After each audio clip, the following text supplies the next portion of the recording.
Kia ora, welcome to Parliament TV.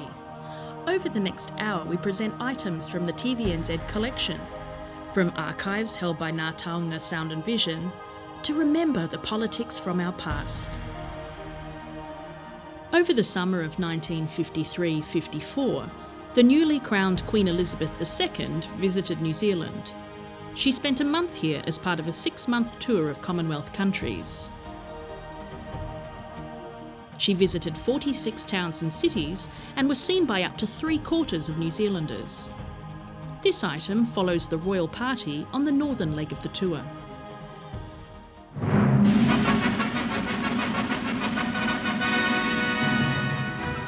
All eyes are on the Queen at Ellerslie Racecourse as Her Majesty arrives for the opening of the summer meeting.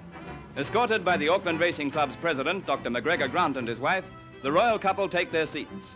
It's a day which will show that the Queen has inherited all her grandfather's love of racehorses. 43,000 pack the stands to watch the most thrilling race in Ellerslie's history. It's for the Royal Auckland Cup.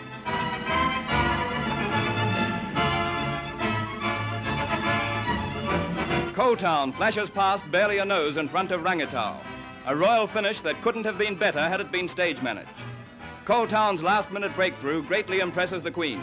"You were lucky," she says, as she hands the cup to the Hawke's Bay owner, H.M. Glazebrook. A day already made lovely by fashionable dresses becomes brilliant under the evening spotlights as Sir Willoughby and Lady Norrie arrive for the Royal Command cinema performance. It's an occasion which brings to Auckland a touch of London's enchantment. Radiant in diamond-studded tiara and crinoline satin, Her Majesty is greeted by Mr. R.J. Kerridge.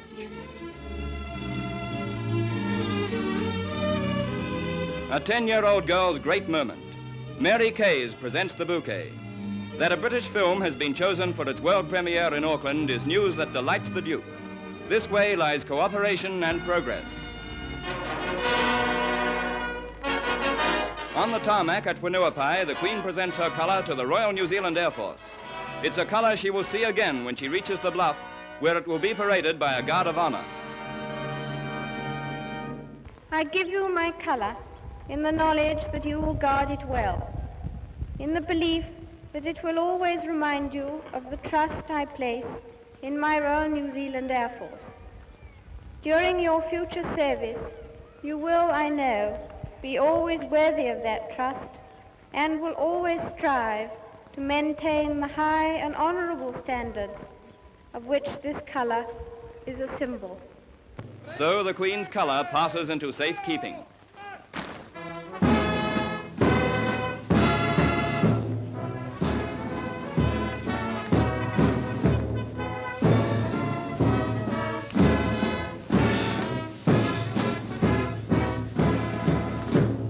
One 125 miles north of Auckland, Kaikohe awaits the Queen.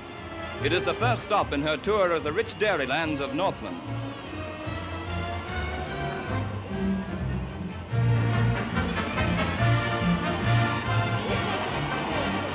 Rich in historical links, Northland was the cradle of New Zealand's first settlers. Now their descendants forge yet another link with the Crown.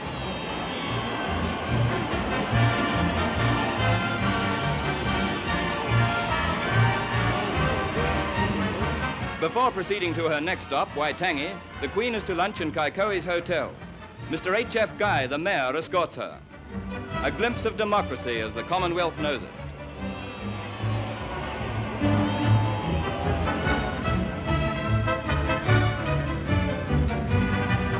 At Waitangi, the Queen follows an historic path. As attended by Mr. Corbett, Minister of Maori Affairs, she makes her way round by the Treaty House. Here, Maori and Pākehā were bonded into one unified nation. 114 years ago, on the same marae which the royal party now crosses, assembled the chieftains who signed the treaty of peace and goodwill with Captain Hobson. It is in honor of Hobson's part in that treaty that the Navy parades.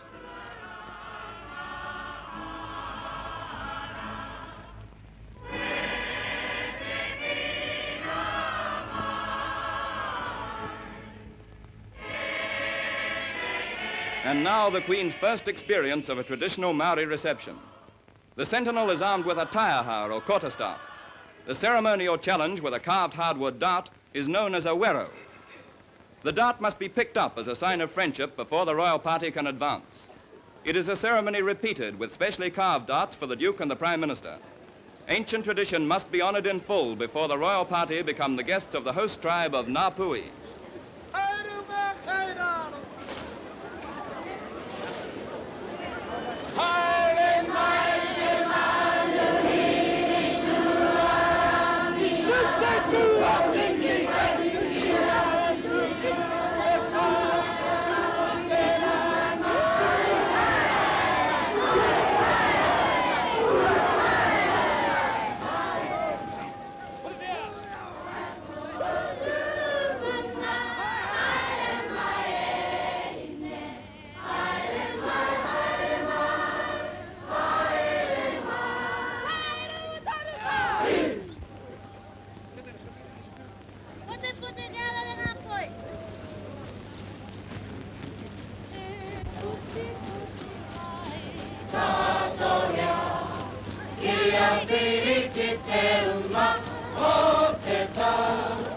Northern chiefs and members of the Waitangi Trust Board meet the Queen.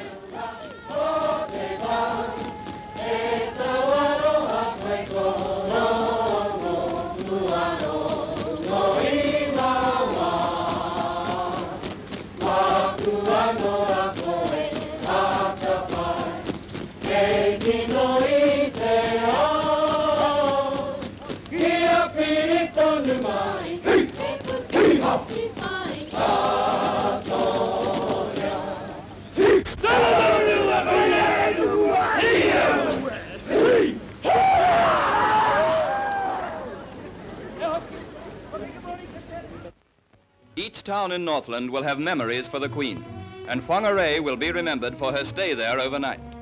Mr. H.W. James, the mayor, has told her of its civic pride. That pride will now be the greater.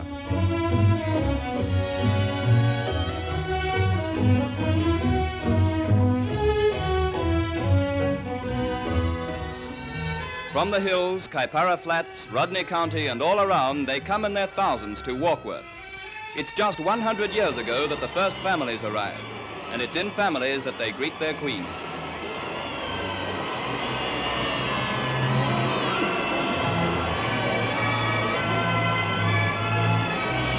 Holiday makers line the road as the royal couple motor south past Northland beaches.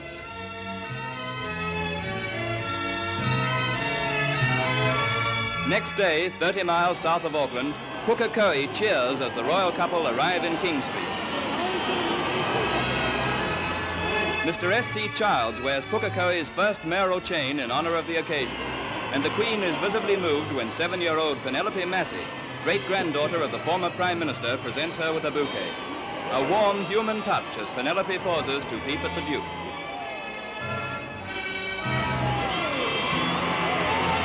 The Queen's love of horses, already seen at Ellerslie, brings her with the Duke at the wheel to Alton Lodge, where she spends 2 happy hours inspecting the famous stud. Midday Sun, Derby winner of 1937, interests the Duke as he sits with Sir James Fletcher. It is one of those rare occasions when the Queen can rest and completely relax. Great war canoes are got ready on the Waikato for a long-hoped-for salute to the Queen. This is the country of the Waikato Confederation of Tribes, of the Tainui, whose ancestors did not sign the Treaty of Waitangi. Now there is rejoicing, and feastings are being prepared. Welcome is to be extended by King Koroki as the Queen visits his land.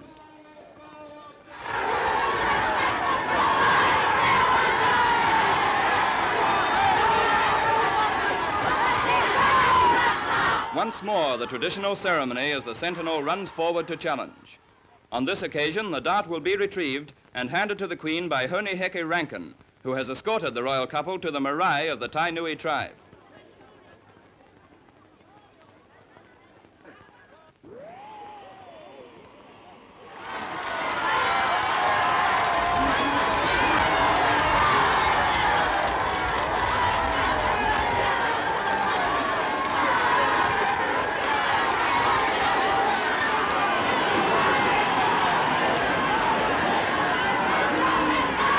It is the climax of a story which began at Waitangi 114 years ago as King Koroki welcomes the Queen. Now the Tai Nui are at one with the signatories of the famous treaty.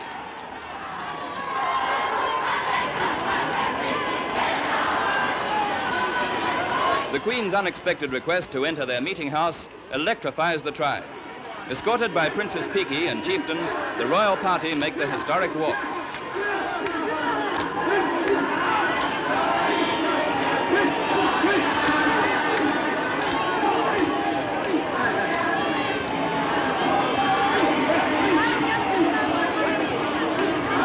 Outside the meeting house, the people await the reappearance of the Queen. She is paying them an honor they will never forget.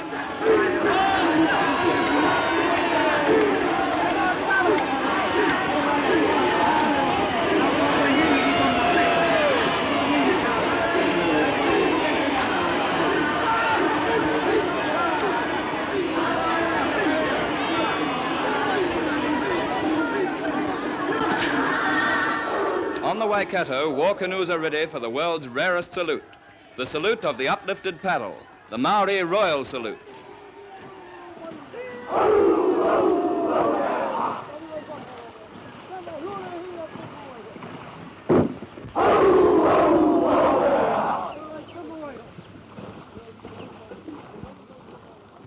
For a space in Hamilton, the Queen is alone. The Duke is representing her elsewhere. It's a token of the understanding between Crown and people that the scheduled program goes on. Keen interest is shown in the Pony Club's parade and in Godfrey Barnes' demonstration of shearing. Last year, he set a world record, 456 sheep in 9 hours. So Hamilton shows its achievements, and none better than the calves hand-reared by its schoolchildren.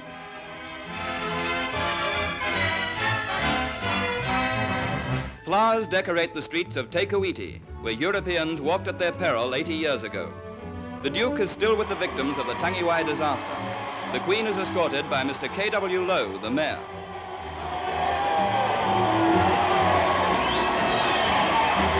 The cheers of Te Kuiti and its neighbors have told the Queen all she needs to know.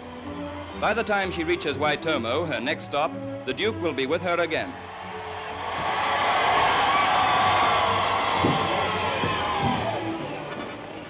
Of the 2,600 miles the Queen travels in New Zealand, half are by road. Here they motor through the Waitomo Valley.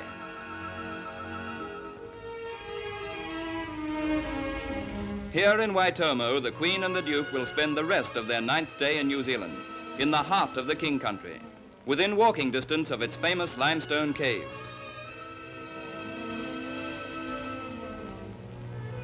Preceded by the chief guide, Mr. George Sear, the royal couple explore a strange, ageless world. It is New Year's Eve.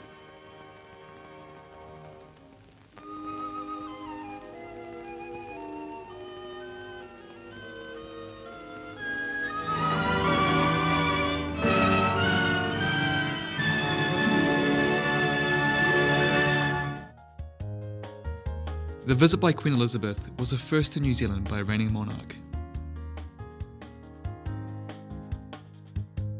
In 1995, Professor Ranganui Walker appeared on the Marae program to discuss whether New Zealand should sever its ties with the British monarchy. He spoke with Hone Edwards. This morning we take a look at whether New Zealand should sever its ties with the English monarchy. Kia ora, I'm Hone Edwards. Welcome to the program. Queen Elizabeth arrived in the country this week for the Commonwealth Heads of Government meeting. However, there's an increasing number of New Zealanders today who question our traditional ties with the English monarchy. So we went to the streets of Auckland to find out how Māori feel. Meanwhile, the Queen visited the Arts and Crafts Institute at Whakarewarewa in Rotorua. The Institute provides a window to your culture for the rest of the world and has done much to fulfil that hope I expressed in 1954. Ki a mau, ki ngā taonga, a o tupura, tene e kai kuiwi, mo tau hokohiwi.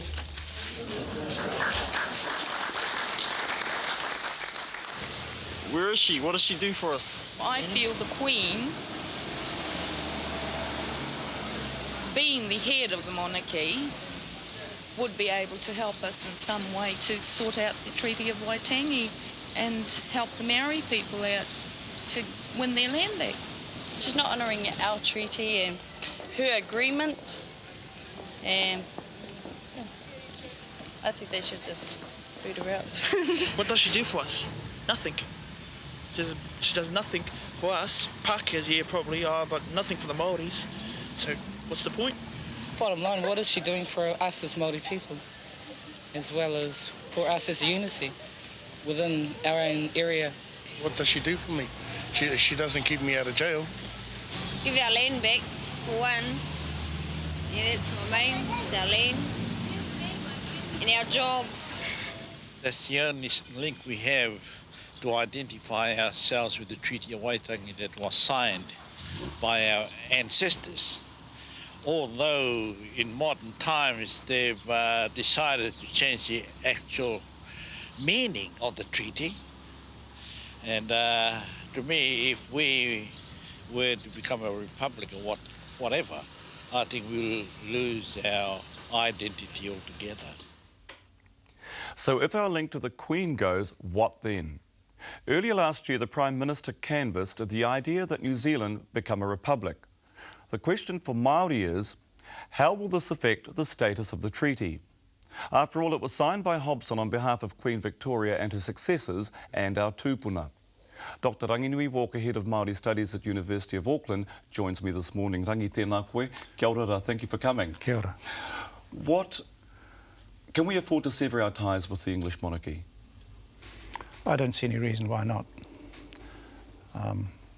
Quite clearly the monarchy has had its day, the way it's being lambasted in the press for their peccadillos.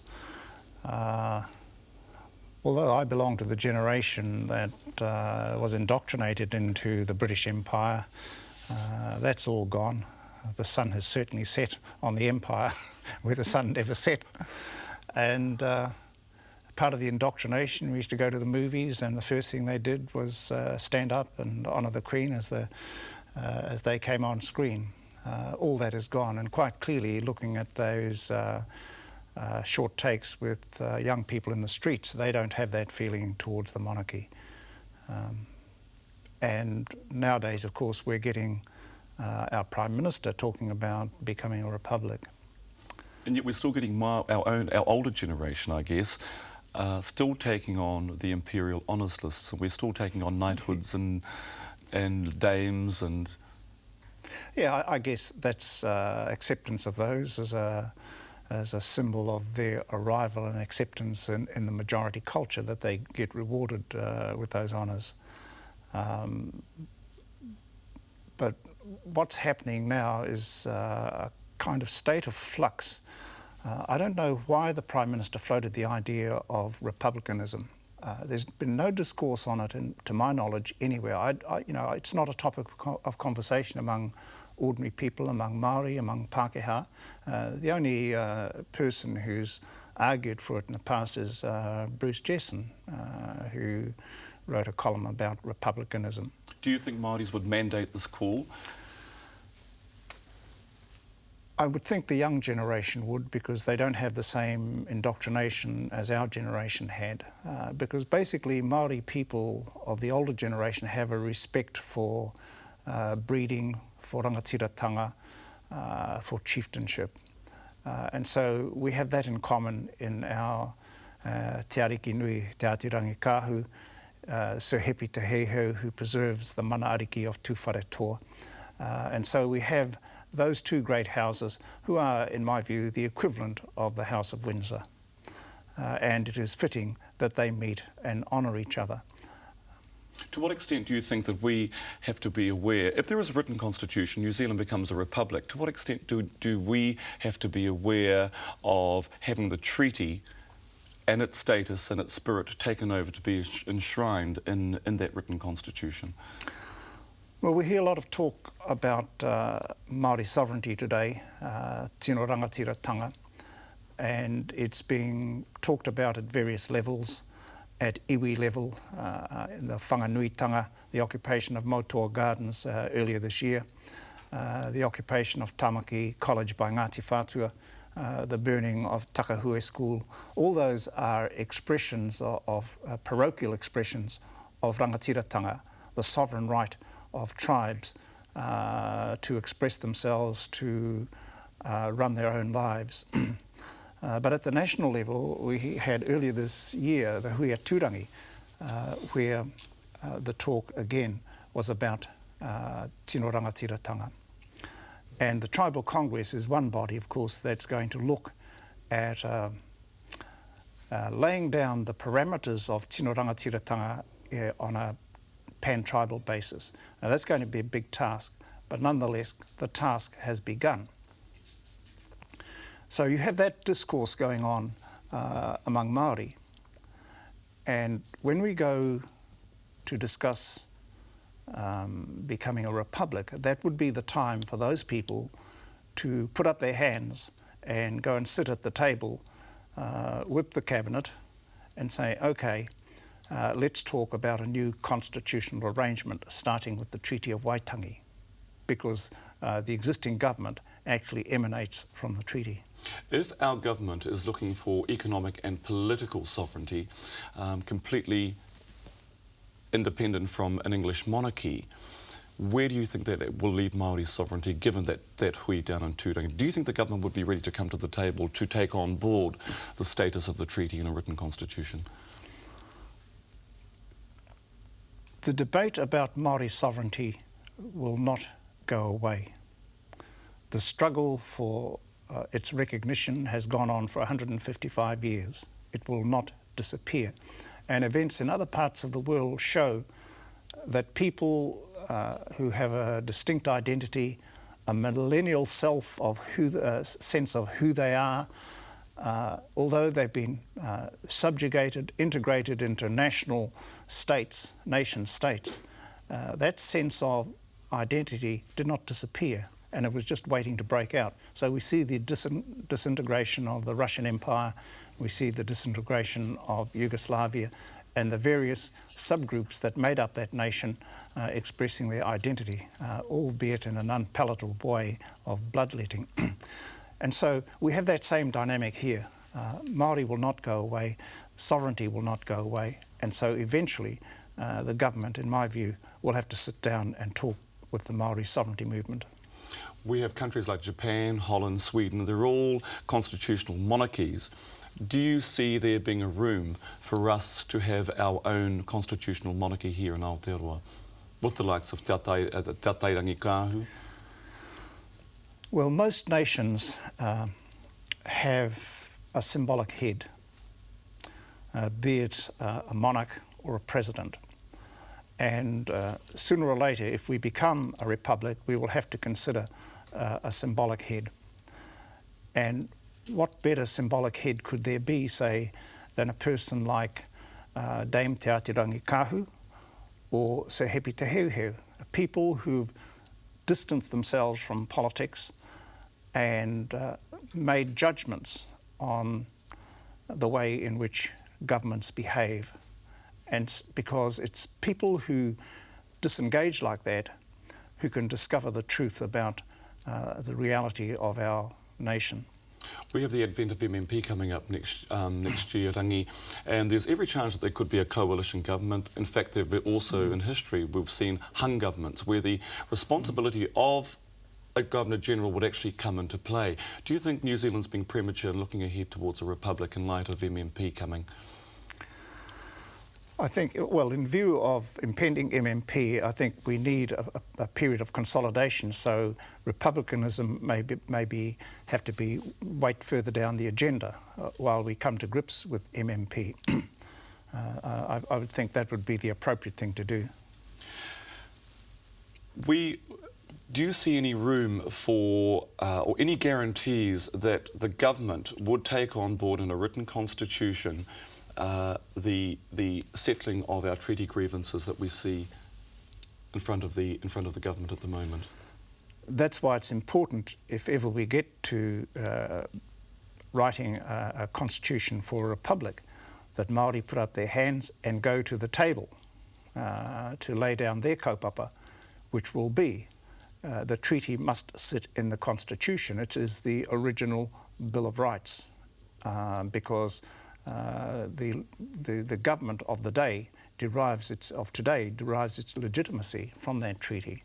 And so any future governments likewise must have the same legitimacy. The Prime Minister was very quick to float the idea of a republic, and without any consultation with Māori. Helen Clark, on the other hand, came back as leader of the Labour Party in opposition and said that they would not enter into any debate without discussion first with Māori about this issue. Is the Prime Minister's stance, is it indicative of where the National Party is heading with regards to settling a lot of the grievances? I'm not sure where the whole National Party stands, because when there was backlash, I think the Deputy Prime Minister had to kind of backtrack a bit on the kite that the Prime Minister had flown. I think we have a long way to go yet. There's got to be a lot of discussion among ordinary people, both Pākehā and Māori, about the change towards republicanism. Could it be a little bit of both? Could we maintain our links with the English monarchy and maybe perhaps put tangata whenua into Governor-General status? Do you think that's an alternative for us to look at? Well, we've had one tangata whenua representative as Governor-General in Sir Paul Reeves, and he acquitted himself. I would say his performance was at the level of 10, and we have the capacity to do the job. Yeah, I think it would be appropriate. How do we achieve the constitutional change, and as well as meet the generation of Māori that you were talking about, your generation, who are definitely very loyal to the monarchy? Is it possible to achieve the vision of young rangatahi, as well as maintain the respect that our elders have towards the English monarchy? I wouldn't say I personally am loyal to the monarchy. Certainly I've been indoctrinated that way, but one perceives changing times. And it was quite evident in the remarks of those young people there today, what has the monarchy done for us Māori? And that's a very good question. At the time when we were being oppressed, we had deputations going to England to visit the monarch and say, hey, they betrayed the treaty. 2 went in the last century and 2 in this century, and both came back empty-handed. So the question raised by those young people is as pertinent today as it was then. And maybe the time has come to rethink. Rangi, just briefly, if you were offered a knighthood, would you take it? My wife wouldn't let me. Rangi, kia ora, thanks very much for joining us this morning. That interview was broadcast on the 5th of November 1995. Professor Walker was awarded the New Zealand Order of Merit in 2001. Jim Bolger became the leader of the National Party in 1986. In April that year, he was profiled by the Close Up program.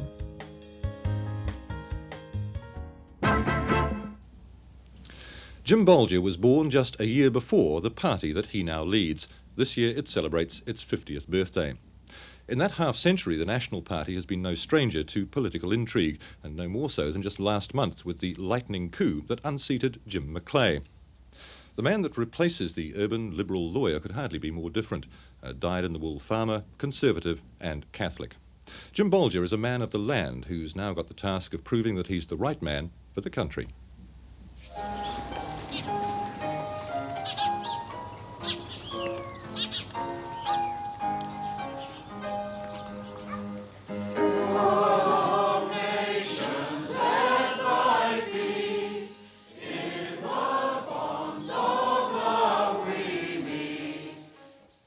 If we need a leader, because our present one is unavailable or whatever, I would almost certainly be available for the job. Hear our voices, we entreat.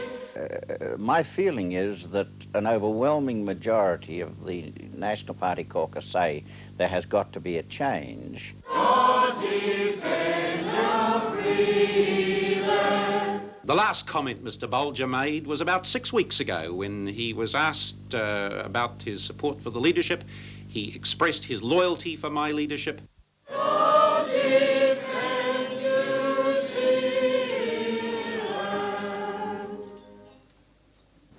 Ladies and gentlemen, King Country, let's welcome the Leader of the Opposition, our own Jim Bolger, and his wife Joan.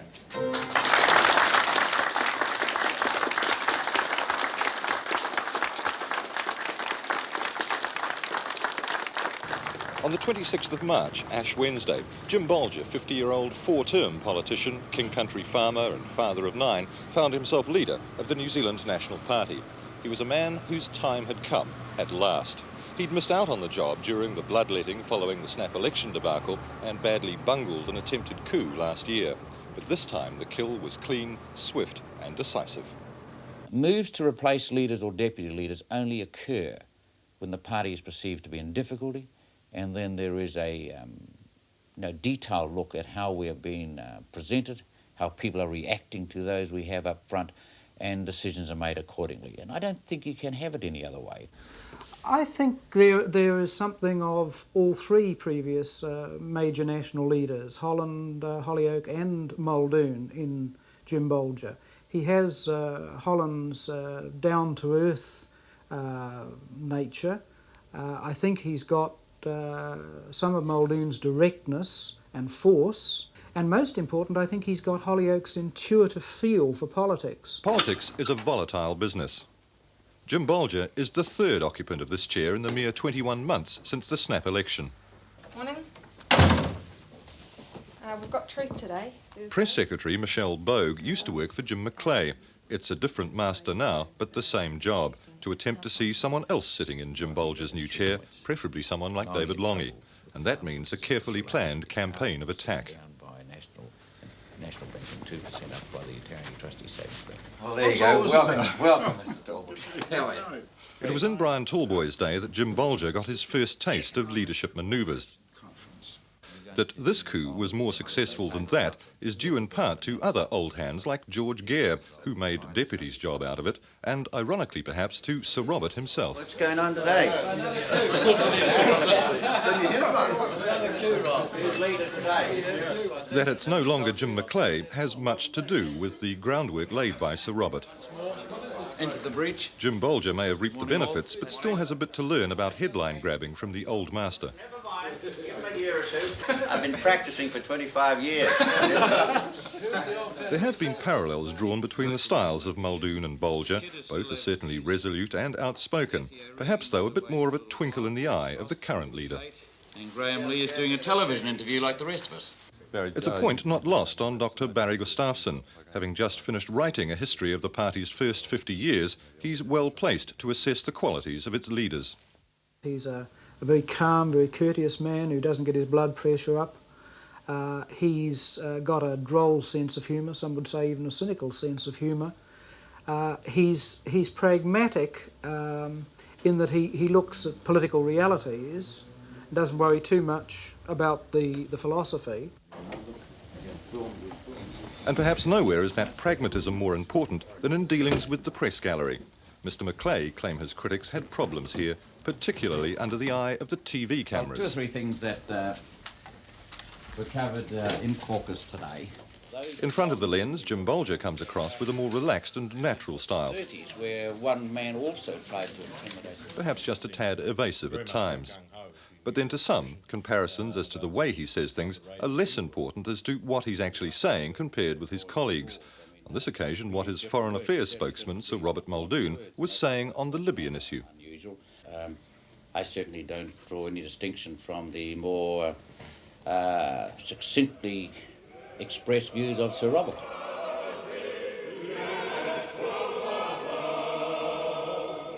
The nation's cartoonists, of course, drew their own conclusions about the leadership coup. In general, Mr. Bolger emerged in somewhat less than flattering light. True, it was acknowledged he had most of the caucus behind him, but some perhaps very close behind. Well, obviously one watches all the time, but I watch the present Prime Minister as well. I don't guide his progress. Are you confident that you can if you like, keep him on a leash, curb his enthusiasm? Well, I think the term keeping people on a leash is inappropriate. I don't seek to keep any member on a leash in that sense.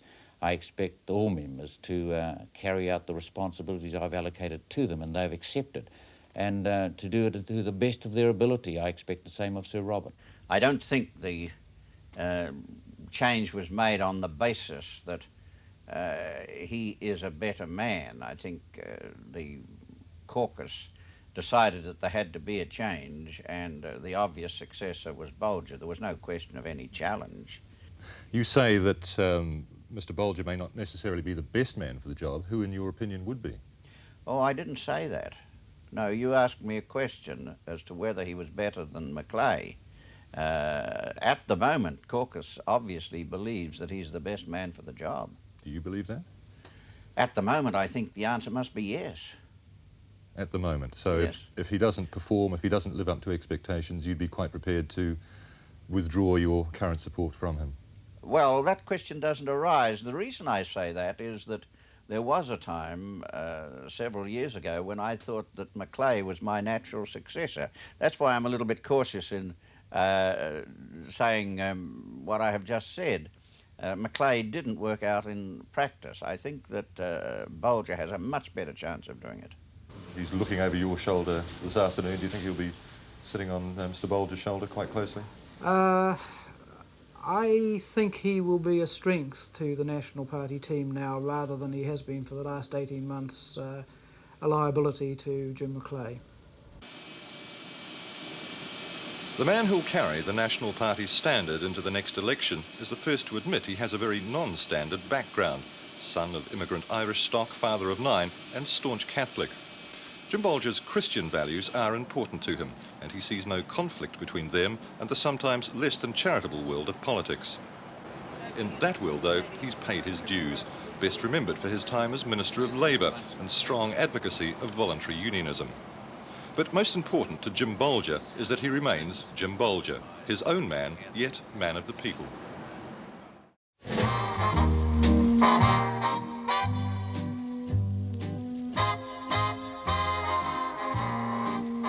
8 minutes past 10, Radio Pacific Time. Our guest this morning for Talkback is Jim Bolger, and our number's 2799 129. Good morning, Mac. Good morning, Mr. Bolger. Good morning.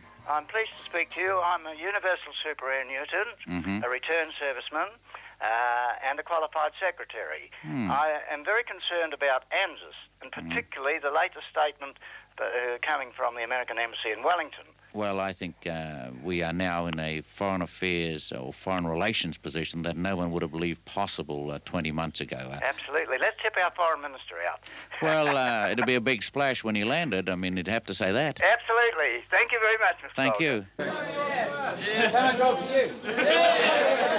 I'll shake hands with this lot too. How are you? Good. It's a common touch that his predecessor was perceived to have lacked that may serve Mr. Bolger best in the public's eyes. Let's take a minute to be quiet on He seems as much at home with the folk in a Papatoetoe pub as he does with the wielders of power. A ready wit, a cheeky smile, and the boyish air that have become his hallmarks belie a no-nonsense approach to the job in hand. He's looking worried as when.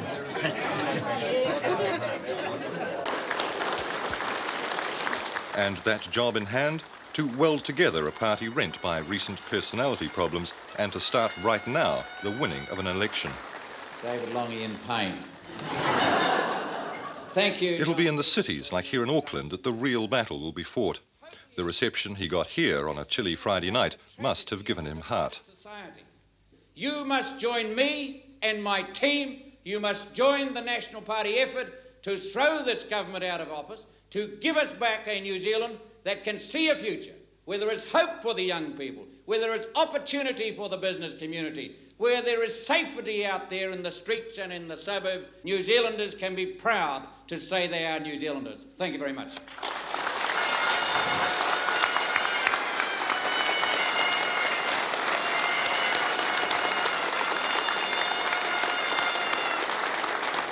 Jim Bolger's a country boy at heart, The time he spends in the big cities, the political pressure cooker, is time away from the place he really loves, his home, his farm here in the King Country. But he hasn't left it all behind. The set of values he takes with him is really very down to earth. Jim Bolger was born into farming. He can't remember ever wanting to do anything else. But it was gradual involvement in the politics of agriculture, the Young Farmers Club, then Federated Farmers, that prepared the ground for what he's doing now. His 200-hectare property in Tikuiti supports sheep and stud Hereford cattle. He sees it only rarely these days, but remembers well what it taught him. Do you still take those rural values with you, though, into politics? Well, you can't rub them out even if you wanted to. I mean, that's certainly part of me. I enjoy out here. I enjoy the type of people you can meet in the rural community.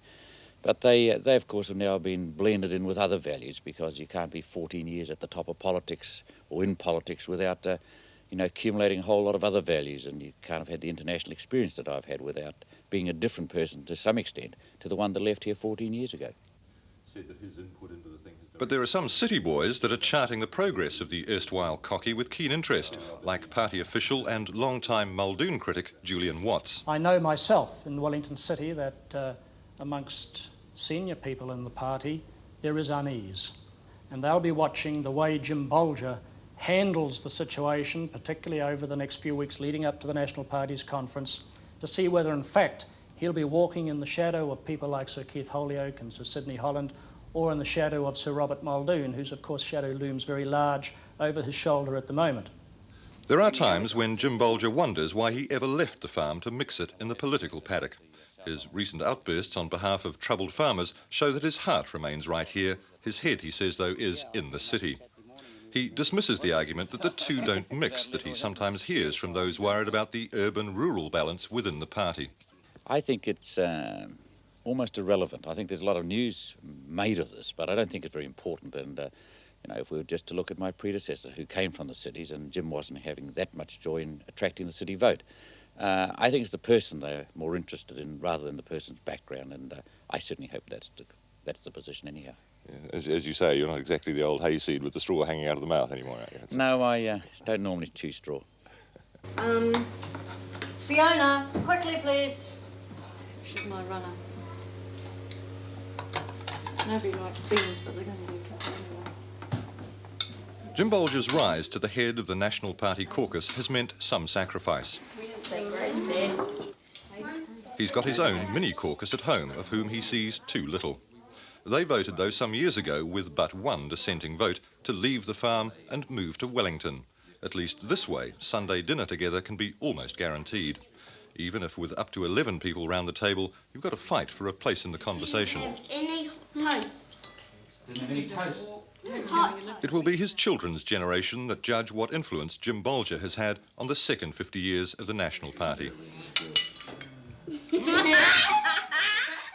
For now, his family, and particularly his wife Joan, are right behind him, prepared to shoulder their part of the load. Yes, as far as the work aspect goes, I suppose I'm a bit like a solo mother, but for all that, I have his support when the decisions are there, and he's not more than a phone call away usually. I mean, does he involve you in sort of political decisions? Does he seek your advice, your view on things? We usually talk about things, but I wouldn't like to say that he would do what I said exactly, or likewise turn something down if I said no, but we usually have a pretty good agreement about what's happening. You talked a moment ago about the future. Have you thought what it might be like being the wife of New Zealand's Prime Minister? I haven't thought too much about that yet, but I guess leading up to the next election I'll just mentally prepare myself for what might eventuate, and I guess if that's to be, well, so be it. You can't prove capabilities of being the leader without being there. And that's the same in any senior position. There's this old terrible principle that people articulate, the Petter principle, that you rise to your level of incompetence. Well, I haven't done so yet, and I don't intend to in this job.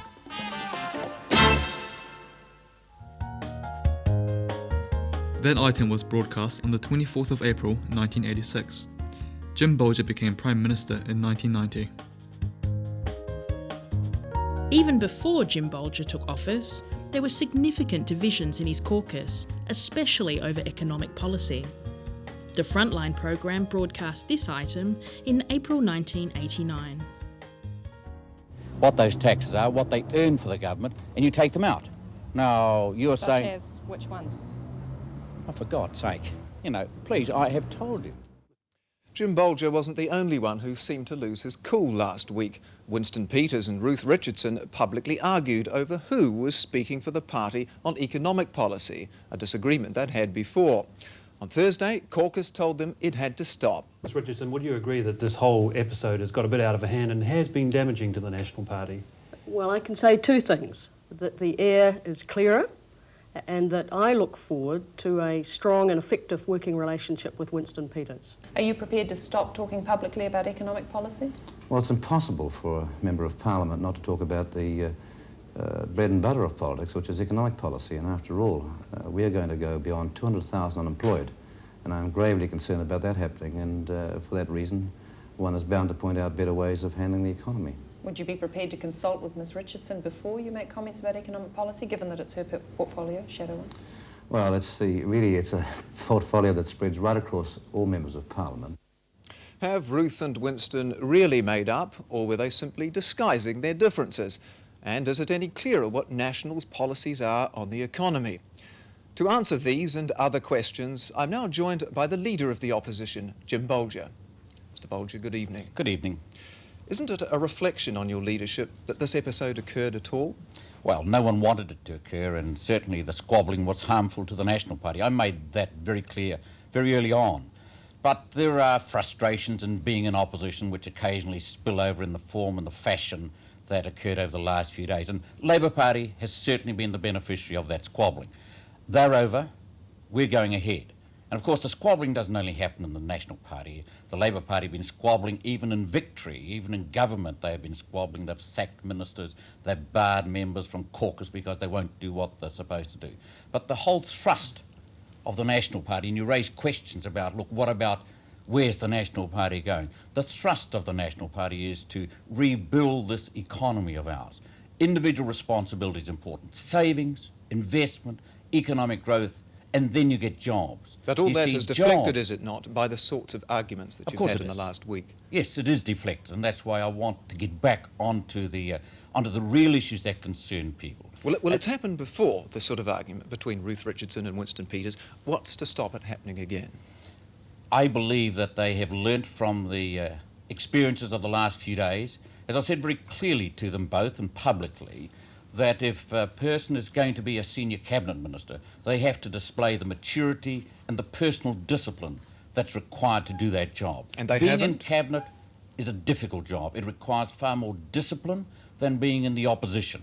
You there make the hard decisions. You can't buck the issues. You've got to front up. And they understand that now. I don't think that either of them will have been pleased with the events of the last few days. They know we've got to go on and be talking positively about the options that we as a party want to put in front of the public between now and the next election. Do you think Mr Peters should have to consult Ruth Richardson on economic policy before he speaks out again on that subject? Well, the economic team clearly brings the economic policy together. It then goes through the caucus and policy procedures. But no member can, on a day-to-day basis, keep consulting backwards and forwards. They have to work within the framework that's been established by the party. And Winston Peters is no different in that regard to anyone else. Every one of us, myself as leader, I must work within the framework.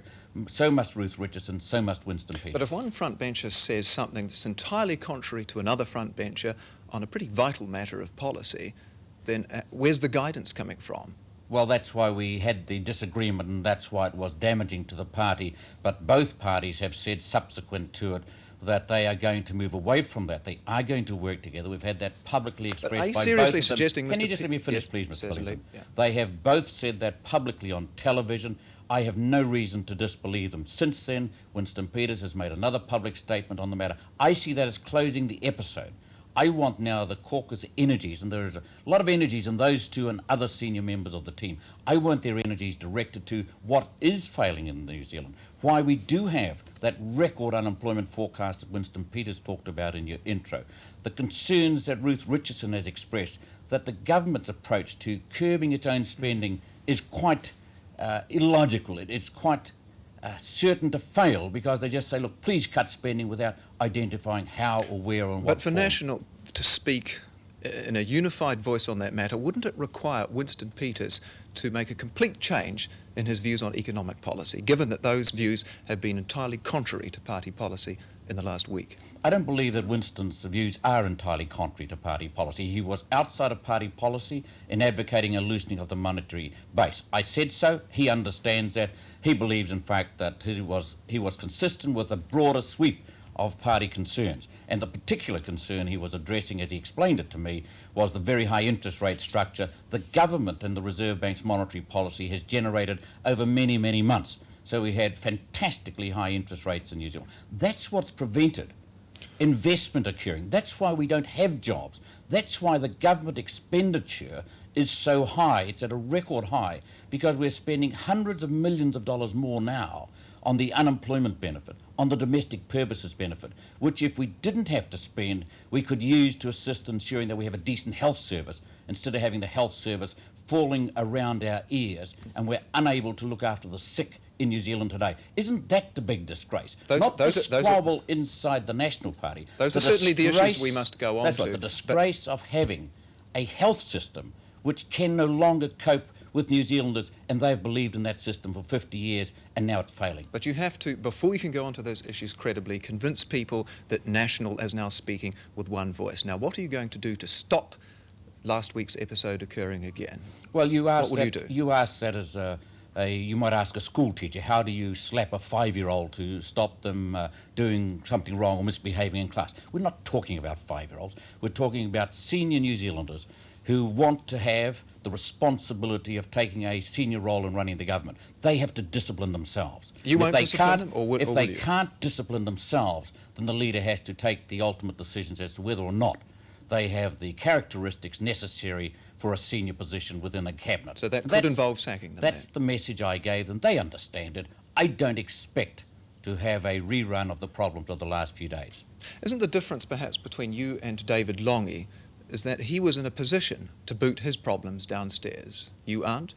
Well, there are differences between being the Prime Minister with members in Cabinet and the Leader of the Opposition, where you are all equal effectively because there are no Cabinet perks, there are no benefits from being on the front bench compared with the back bench. If you're in the opposition, you get paid the same, you have the same general responsibility. So there is a difference, but it's a difference that I don't think we should dwell on, in the sense that on both sides, in Cabinet, in the senior positions in opposition, both sides have to display the responsibility. I use the word maturity because I think that's the word we're looking for. You need that maturity if you're going to carry out responsibilities in government. And I want that from not only the two participants of the last few days, I want it from all my senior spokespersons. They have to show that to convince New Zealanders that we not only have the policies, not only have the objectives clear, the principles right, but we also have the people there that can carry them out and put them in place. Wouldn't you say the problem then of the events of the last week is to convince people that you do have that worked out? You're not sending out mixed messages.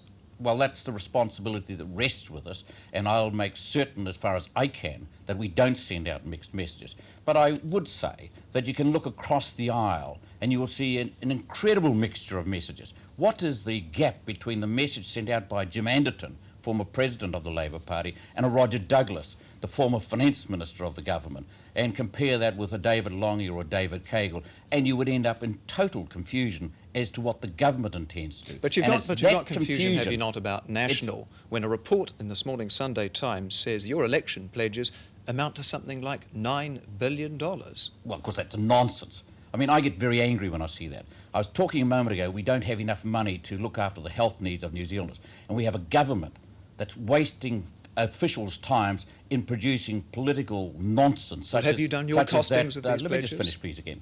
Such as appeared in the paper. To suggest that our policies cost $9 million is utterly untrue. Utterly untrue. $9 billion, sorry. Utterly untrue, and they know it. What we've said, and let's deal with one of the big issues they're identifying, which is employment. We've said it is wiser, more sensible to try and put some of the money we're spending to pay people to do nothing into worthwhile community-type programs, be they training or be they employment. Have you We've costed said them? that, yes, we costed them out before the last election. Unfortunately, because of the government's policies, and unemployment has over doubled since the last election. What was financially possible then is not financially possible now. So we're no longer talking about giving everybody a job. This government has made such a mess that we can't do it. And that's why we've shifted the focus of jobs. We've shifted back to the growth in the private sector and getting it right there so that jobs come out of the growth in the private sector. And that's why we've talked about encouraging people to save through giving them some incentives, encouraging investment, taking away some of the barriers to investment which are in the industrial laws and practices of New Zealand. Mr. Bolger, I'm sorry, we don't have the time to pursue these issues. Out of those decisions, we will get the jobs that this country desperately needs, and we'll do that. Mr. Bolger, thank you for joining us. Thank you. That interview with Jim Bolger was broadcast on the 2nd of April 1989. The next story comes from the TVNZ Digital Production Library.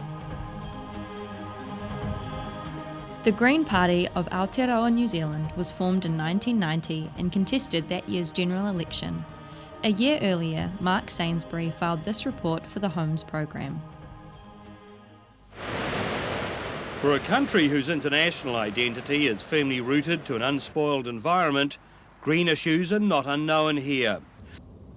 Plans to raise Lake Manapuri created an enormous public backlash in the 70s, as did the second aluminium smelter in the early 80s. Once seen as the preserve of fringe groups like the Values Party, environmental issues have now entered mainstream politics. In West Germany, the Green Party has had electoral success, questioning the wisdom of the bomb and environmental expediency. Closer to home, the Australian politicians have had a crash course in green power, with the environmental lobby holding the balance of power after state elections in Tasmania. The key issue, plans for a pulp mill in the island state, with voters already unhappy about the impact of industry. It's no surprise then that politicians here are scrabbling to get on the green bandwagon. Only last week, Jim Bolger became one with the earth, delivering a green-conscious speech to delegates at the party's Waikato conference.